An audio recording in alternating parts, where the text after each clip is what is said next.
Hello, my name is Michael Garrick, and this is PoppinCulture Movie Reviews. My guest today is a very funny comedian, Fabian Murillo. We're going to be reviewing Liar Liar. This is going to be a 100% spoiler review. Fabian chose the movie. Before we get into it, Fabian, do you believe they should watch it? Absolutely, 100%. What are you talking about? Have you watched it? Yeah, of course. Uh, All right, good. I was about to nice, say. nice. I agree. I agree with Fabian 100%, guys. Definitely watch it. If you don't want to buy it, it'll probably be on a USA network later on today. Um, yeah, true.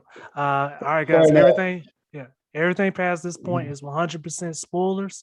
The first question I have for you, Fabian: if Jim Carrey wasn't the main character, does this movie still work? Negative. Not for me. Not for me. I I don't know. I can't imagine somebody else doing it. The only Like person I pulling can it think off. of, the only other person is Robin Williams, and even Robin Williams That's may have it. been. That's the only when you said that, like that was the only one who I was like, maybe Robin. But like still no. Still no. You know what I mean? Like I wouldn't have wanted to see it. I wouldn't have wanted to see it. I I don't know what he did, man. For me, that was like, and Jim Carrey. Don't even get me started. You already know how many hits that man's Yes, got, right? yes. As far as movies. Before we dig Hmm? deeper, for people that don't know, can you tell them how famous Jim Carrey was at this time? Well, I was 8 years old, so to my recollection, I don't know. I don't think he was that famous. Was he? Would you say he was that? He was super famous. You think? Like I don't know, Michael. I was You're 10, and killing me at this point because I don't remember. I was like I said when I was watching eight. I just thought the movie was okay, hilarious. I found out who Jim Carrey was later. You know what I mean? okay. But if he was at his prime, then it makes sense because it's the greatest for me. Yes. And like I say, I think he's the reason why the movie works. But the cast is not bad. It's just that Jim Carrey performance is so well done, to his delivery, to his mannerisms, to being upfront in the beginning of the movie, just seeing how much he lies, even to his son, how much he lies, to see this guy now not being able to lie. The balance was really, really well done. What did you think about the introduction to this movie? Okay, that's I mean it starts off at Max's birthday party, um, and he's again we already did the spoiler alert and stuff, right? Yes, So sir. yeah, it's his son's birthday, and the kid just wants his dad there for his birthday more than anything. You know what I mean? And um, and then he makes a wish. If anybody doesn't know, on his birthday cake that for one day, because his dad didn't make it, of course, right? You know what I mean? Like just fall through as a father, one more life for your son, you know. And he makes a wish that for one day his dad can't tell a lie, and that's the whole premise of the movie right there, right? Is magic happens. Nobody fucking questions how this happens. You know what I mean? Like, fuck it. It just magically happens. The one kid in the whole fucking world who got his birthday wish is this motherfucker. You know what I mean?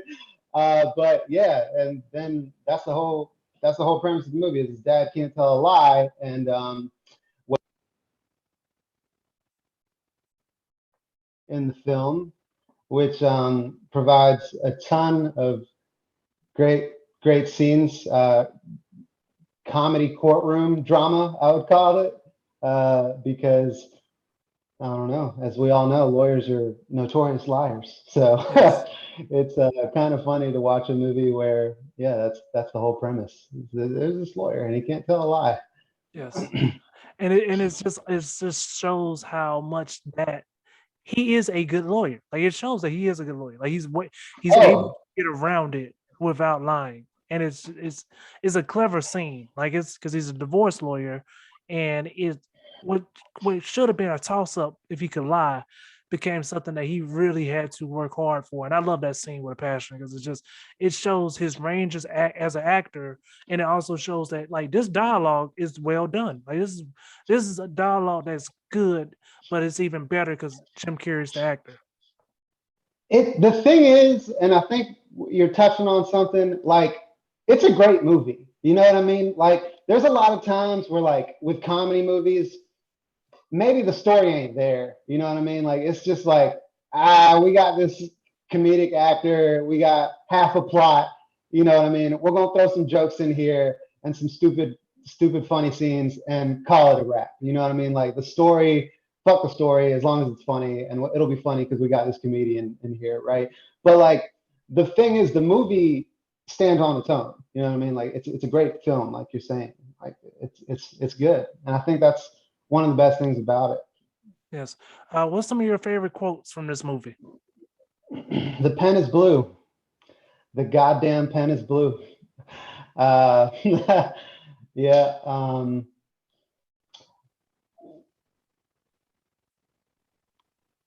Okay, so there's just tons of scenes. The thing is, like, if we sat down and watched the movie together, Michael, you'd probably be like, Fabian, shut up. You know what I mean? Because I'm just like saying all the lines in the fucking movie.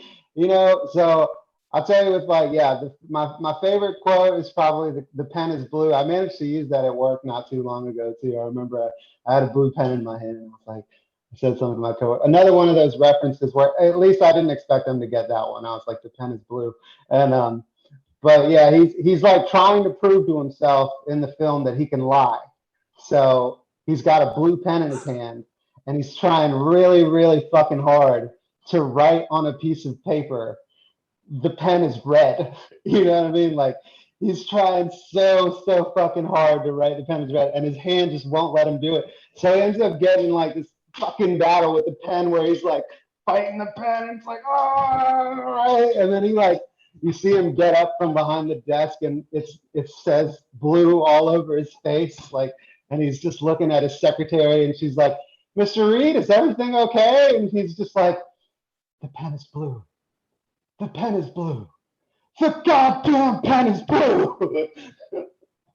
Uh, um, yeah, my favorite that's quote is probably. such a quick line. It's a quick line that some people, I'm pretty sure maybe one or two people might have missed, but he's walking on the elevator. I think he just gets off the elevator and it's just like, how's it hanging? It's just like short, shriveled, and to the right. And it's such it's a throwaway line, but makes me Yeah, laugh every time because it's yeah, like, yeah. There's another one where he's like walking into the office and his secretary has a new haircut and it's pretty wild or whatever. And she's just like, hey, Mr. Reed. And he's like, hey, whoa. And she's just like, you like the new hair? And he's like, hard to take the focus off your head. and So, and yeah, it just shows that and like you said, I brought up Robin Williams' name, but it's just like it might have worked, but it wouldn't have the same vibe. Like Jim Carrey just gave off that believable, like this is a guy that like can't lie for a day and is really ruining his day. Like you know, yeah, yeah. I mean, and then it gets into like, the deep shit where he's like, oh shit, I'm a shitty person. I fucking lie all the time to everybody, my son, my wife, this is why my divorce fell through, you know what I mean? And then he like, I guess that's where the magic comes back in the film is where he like recognizes, well, it was going to end anyway because I think the kid's wish was only going to last for one day because he just asked for one day for his dad. But like, timing came out perfectly where like Jim Carrey realizes like, I need to change who I am and yes. stuff like that. So, Would you like to tell them about the scene where he finds out that his son made the wish? oh shit. Um, wasn't that at the airport? No, you remember he went to his son's playground and he was like, "Son, he brought the little cake and everything. Like, son, you gotta make another wish. You got to wish that I can lie." Oh, yeah. Yeah, only this time make it unlie. Yeah, yeah, yeah. I remember that. I'm sorry. I should have. You know what, Mike? It's been so long. I was like, I love that movie. We're gonna watch it. We're gonna go with that movie. It's been so long since I've watched it, but I do. love that film. Yeah. Other parts that I love about the movie, there's that one scene where he's in the boardroom with like all the other lawyers, all the other members of the board, and he just like starts ripping all of them like on physical characteristics, and he just calls the last one. He just looks at her in her face, and he's just like, "Slut!" And he just calls her a slut straight to her face in front of the board, and everybody's fucking laughing, and it's just like, but yeah. So with that said, great transitioning. Can this movie be made now? Oh, oh, wow. What a good question. Can that movie be made now?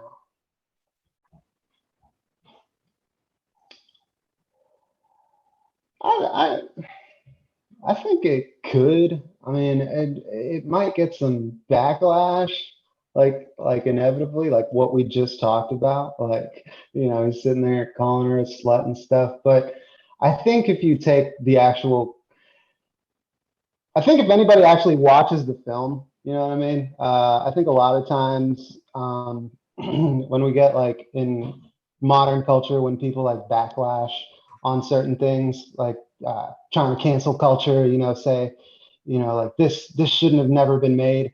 I've found that like they never even really gave the entire piece of art a chance. You know what I mean? They just kind of focused in on one individual piece that struck them the wrong way, and they were like, fuck this whole thing. You know what I mean? And it's like, no, if you actually watch the whole thing, you might actually appreciate it. You know what I mean? D- So that's me on that. Would it work today? I think it would. I think it would. I don't know about Jim Carrey at this age, but I no, think you could still make it and get away with it, if for people who actually watch movies. You know what I mean? exactly. What did you think about the pacing? The what? The pacing in the film? Like how fast it moves through? Yes, sir. It was. I didn't feel like it was rushed or anything. That I appreciated that. It feels like a full movie. I didn't feel at any point like, man, they really just, again, one of those things where like a lot of times, often with comedy films, like there's some part of the movie that just fucking out of left field something happens. You know what I mean? And it's just because they need to cut the film or get some filler in there really quick. It's a full movie, I would say. It moves at a regular pace. I totally agree. There's no scene in this movie where I go, they could have cut this out. And that's what I like about it so much. Everything seems like it was there for a reason.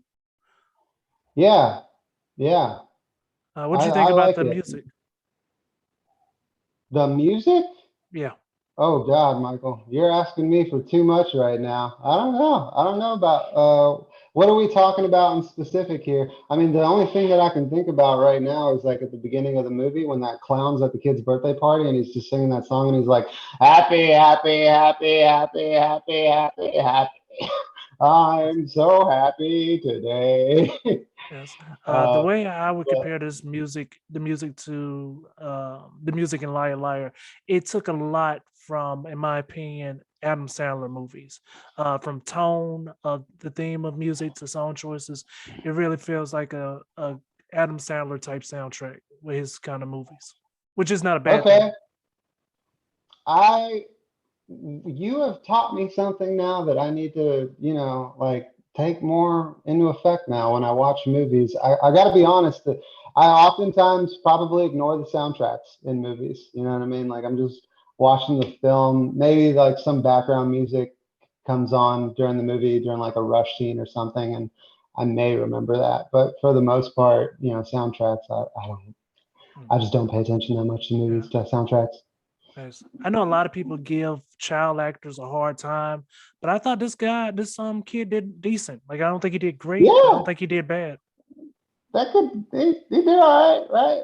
I don't remember. I don't know his real name. I know his movie and his name in the movie is Max. And his dad calls him Maximilian. But yeah, I mean, it was a good. I mean, you got that kid.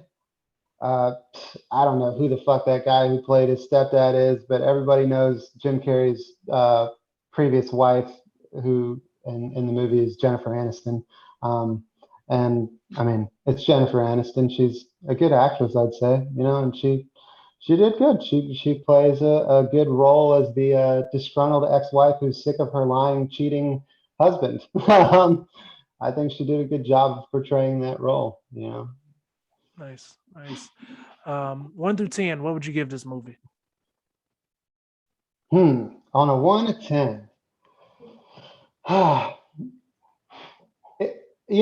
It's Mike. Here's the truth. It's probably an 8, but I like it so much I'm going to say it's a 9. That's where I'm going to say. Yeah, I give it up to you, man. I'm biased. I'm completely biased. I'm giving it a 10. Like I'm. Oh, okay. All right. I get it. I love it as well. It's for me. It's a great movie. Everybody should watch it. Oh yeah, I never on this podcast. I would never not tell you my biases. People are like, man, Black Panther wasn't all that good. 10 over here, but uh, my last question for you, which is a very dumb question, but I ask all my guests: do you believe that this movie has become a part of pop culture? Uh, Probably not, just because I know so many people who don't even know it. You know what I mean? Like I've talked to people and they're just like, they know The Mask, and stuff like that. They know Bruce Almighty, but it's very rare that I've talked to somebody and brought up like some liar liar references, and they're like, oh, liar liar, you know what I mean? And I'm like, yeah, I guess it was just, I don't know why 8, 10-year-old me watched that movie way too many times. Nice. Nice. I've had discussions with people about it, but you're right. It's not the biggest, like, it's not his biggest pop culture film. I would agree. You're right. More people do know Yeah. him for The Mask, and I was surprised so many people don't remember Jim Carrey for In Living Color. I never watched In Living Color. I know the movie, but I never watched In Living Color. Oh, I've seen, uh, yeah, I've seen a couple of Jim Carrey. I haven't seen his whole movie film collection. So the ones that he's like really big for, like Ace Ventura and stuff. I think I watched Ace Ventura like one time. I remember The Cable Guy. Did you ever watch The Cable Guy? I love the Cable Guy. Um, The Cable Guy. Oh, he had a really obscure one. Did you ever watch Eternal Sunshine of the Spotless Mind or something Of like that? course. Yeah, Eternal. Yeah, that was yeah. I think, did you ever watch 23? I think it was 23, where he God, was bro, like that was obsessed with the number 23. bro. So it's a hard watch, but I watched it. It's a hard watch, bro. That's a 23 was just like, Yeah, man, like this, yeah. because I don't think he makes less than like I think 15 million a movie now. So I was like, that budget must have went straight to him with 23. Man. Wow, 15 million a movie. Can I tell you something? I honestly thought he made more than that. No, I think But that's the not saying minimum. that's bad. Oh, He okay, probably that's the gets minimum. he Yeah, probably gets great back end deals. Like probably, I'm pretty sure for Sonic, the money he made after ticket sales is probably amazing. So yeah. Do you consider him a comedian, like a stand-up? uh he did Have you stand ever up. seen a Jim Carrey stand-up? It's on YouTube. It's I compare Really? I his gotta go I look c- at it. I compare his stand up to Ernest or Van. You remember when we were kids, the guy like Ernest goes to jail, Ernest saves Christmas, Yeah, Van, I know those movies. Yeah, yeah, that guy was also a comedian too, and I compare both of their stand up being kind of the same thing, where it's more body movement, like funny, but like yeah. body movements type stuff, and they could do voices. So, if Physical comedy. Yeah, if Jim Carrey got Yeah, back on stage right now, I think he would do well. So yeah, I'll give him. I'll say he's a comedian. yeah. I would be really interested to hear him Oh, crack some jokes right now. You know what I he mean? would Like, sell please, tickets. please. He would sell What tickets. is he So doing? He is such a character, though. I have seen interviews of him. Well, like the most that you can find interviews of him, like recently and stuff. He's a fucking character. I saw him on Comedians in Cars Getting Coffee with Jerry Seinfeld, and I was just like, he's a weirdo. He really is. yeah, He's yeah, a he grew real that beard dude. and became a different person. Yeah, Yeah, yeah. He had some experiences, that's for sure. nice. Nice, man. Well, thank you so much for coming on to the movie review. Is there anything you want to say to your fans? And please tell people where they can follow you. Yeah, so you can follow me on Facebook because I'm old, apparently, according to the young guys I work with at work. Fabian Murillo on Facebook. I'm also on Instagram. Yep. I'll you're probably better off finding me on Facebook. And yeah, I appreciate everyone listening. I'm working on new material. Hope y'all come out and, you know, laugh. Nice, nice. Thank you guys so much for watching and listening, and have an amazing day.